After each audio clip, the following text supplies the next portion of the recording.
Salutations everybody, it is Matty here today with my brutally honest opinion for The Outer Worlds on Nintendo Switch. Yes, I've been playing this bad boy since Monday of this week. Big thank you to Private Division for providing a review copy so far ahead of time. It's great for you, it's great for me, it allows me to develop my thoughts, let the content breathe a little bit. It's all good stuff. Now, for those who don't know, The Outer Worlds is a Matty game. Now, what's a Matty game? It means choice and consequence. It means hub worlds. It means multiple play styles. It means a mixture of humor and darkness in the same universe. It means excellent writing. Think of the likes of KOTOR, Mass Effect, Dragon Age, all old school BioWare games, I know. But this game was created in the vein of those titles. Fallout 3, as well as New Vegas, this game was clearly inspired by the likes of those, and it shows. And I love those style of games, and you need to know that off the bat. I have a full breakdown of The Outer Worlds through its story, gameplay, sound, characters, and so on, linked in the description down below, because in this video, I'm going to be breaking down the Nintendo Switch port, and I'll provide some updated thoughts at the end of the video. But if you want all of that stuff and answers to whether or not the game is good because of those things, then I have that down below for you. But for now, let's talk about that Switch port, which, as we get it started, is disappointing. Quite disappointing, and allow me to explain why. When this port was delayed for 3 months out of March, I had a lot of hope, because in that time frame we had also seen just how wonderful The Witcher 3 looked on Switch. They unlocked a ton of graphical options for the games, and given that vast amount of content that The Witcher had, plus its huge open world, I thought if this game can look this good on Switch and run well, then The Outer Worlds is in good shape, because it's a much more compartmentalized game. You're in these tighter areas. Granted, there's a lot of content there, and Monarch is no snuff, but still, there is less content there and less stress, I'd say, on the system compared to The Witcher 3. So my hopes were high, and granted, that was a fantastic port, one of the best we've seen on the system, but still, I think that The Outer Worlds should be able to run on the Switch decently. So let's talk visuals first. They're blurry at times, and it's quite strange because it shows up in conversations where it's inconsistent. Sometimes you'll be looking at Parvati and Vicar Max and saying, oh, it makes sense that the companions are going to see him a lot in this game, so naturally they're going to look better compared to a random quest giver. We'll say Reed Thompson from the beginning of the game. You see him a couple of times, so yeah, we don't have to make him look that good. But then suddenly I'm talking to Parvati and the screen's blurry again, and I'm thinking to myself,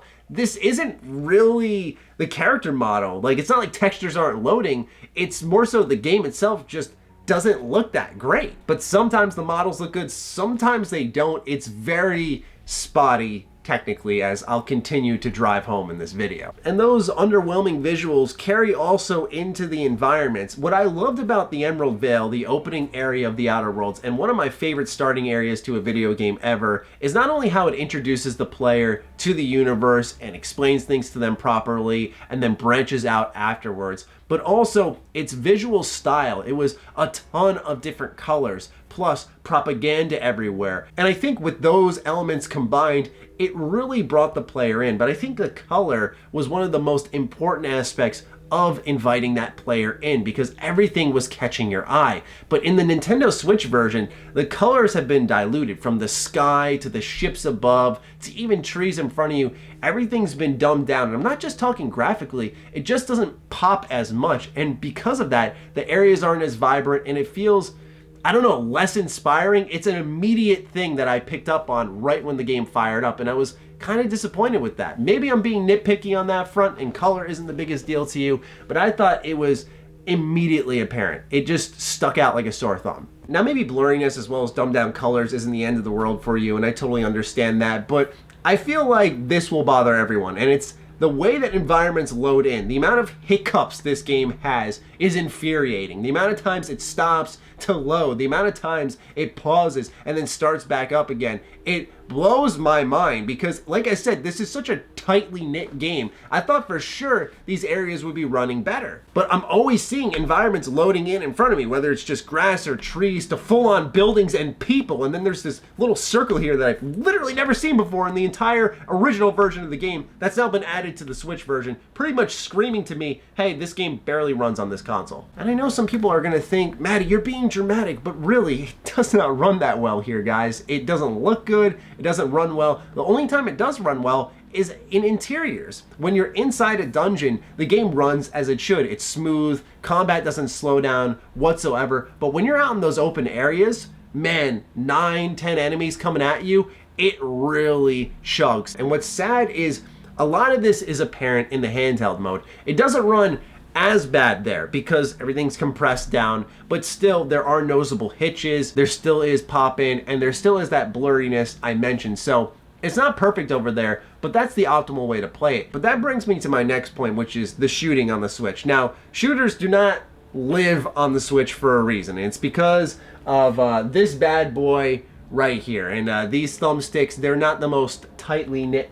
I forgot that I had the game running. It's not the most tightly knit thing, so it's not really that great for aiming. Fortunately, the developers were thinking ahead and they were aware of this shortcoming on the system itself and applied a aim assist to this version of the game, which helps tremendously. I could not fathom playing the game without it because I turned it off to try it out, and my aim was horrible. You really do need aim assist for this version of the game. I'm happy they added it. It did make the gameplay a lot more enjoyable, and I could just see people raising hell if this mechanic did not exist in this version of the game. But you guys know me, my gears get turning and I start thinking to myself, okay, I'm struggling to aim while lying in bed. What if I was playing this on a plane? What if I was on a bus, a train? You know, the Switch is designed for portable use as well. A lot of people use them for travel. And I think to myself, man, if I can't aim while lying in bed, imagine if I hit some turbulence. That wouldn't be good. So I start thinking like that. And that's where the Switch version gets dumbed down a little bit because it doesn't look that good. It doesn't run that well. And you can't just make the exception for its portability factor because, number one, we really can't go anywhere. And two, if you're entirely still while in bed or on your couch, it's still a tough time to play it. So traveling with it isn't optimal either, in my opinion. So that's a general tech breakdown of The Outer Worlds on Switch. But what about updated thoughts when it comes to the story, gameplay, characters, and so on? Do I still stand firm on what I preached back in October of 2019? The answer is yes. This game is still, from top to bottom, I think fantastic. But I will say this, there were a couple more holes I felt I could poke in the game returning to it for the third time now, on ways that Obsidian could have improved it. And I do think this was because of a limited budget for the game. It was clearly made in a short amount of time, and they did the best with what they had. But there are things like, for example, front-loaded skills. There are skill checks all over The Outer Worlds, and I love it because it leads to multiple quest outcomes. But what happens is, early on when you're applying points to your skills upon leveling up, everything's put into a group, and until it reaches 50, you don't individually level up each skill. So what happens is, for like the first, I'd say 60% of the game, maybe even more of that, you're leveling up all your skills so much that you're not missing any skill checks. They're not very nuanced, which is not rewarding your character build. But it's not until much deeper into the game that skill checks do become nuanced, as I would have hoped to see early on. Like little things such as saying, hey, you need 25 medical to solve this, and you can't just also have 20 persuasion or 10 intimidate to get through this problem. Just one skill check rewarding one type of build. Maybe that's a little too nuanced for other people out there, but I just felt like as I played this again for the third time over, that it just doesn't feel as rewarding to go back to early on, which is why I think for a lot of my audience, they say I played The Outer Worlds and I stopped. The other aspect I feel I could poke a hole in is companion responses. I completely slaughtered the deserters on Emerald Vale, and I had the adorable, wholesome Parvati with me, and she gleefully engaged in wiping out this entire town of deserters. And when I tried to talk to her afterwards, she had nothing to say on it at all. The thing is that The Outer Worlds lets you run wild, but your companions don't really respond to your actions that much. And I wasn't a fan of that in the first place, but now, third time running through it, I'm even less of a fan of it.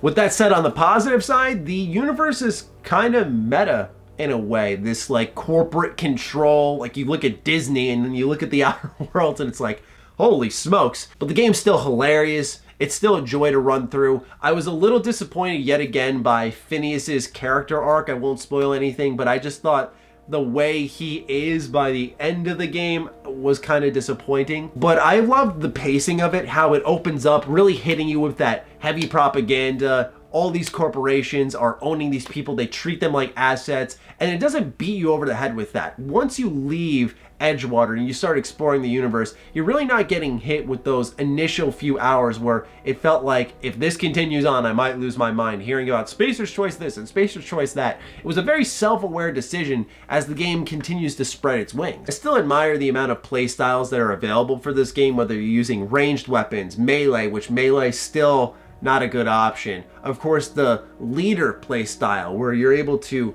as my character, give my companions commands and make them entirely buffed up through certain skills, which I thought was really neat, where you could kind of take the back lines and fire them out to do all the work for you and maybe weaken them with time dilation. So to wrap up my thoughts, ladies and gentlemen, The Outer Worlds is still a fantastic game. I still adore this title. But for $60, when none of us can really go anywhere at this point in time, and even so, I wouldn't say that technically this game is up to par as it should be. The Outer Worlds on Switch currently is a pass for me. This game needs some patches for sure. It needs to run better. It should be running better, but it's not. And for $60, unless you are a diehard, which I'd say I am, but unless you are a diehard of The Outer Worlds and you need every version of the game physically as a collector or something, then sure, go ahead and pick it up. But I was pretty disappointed with what I had played. But I would say, considering that The Outer Worlds on Switch doesn't offer much else than portability,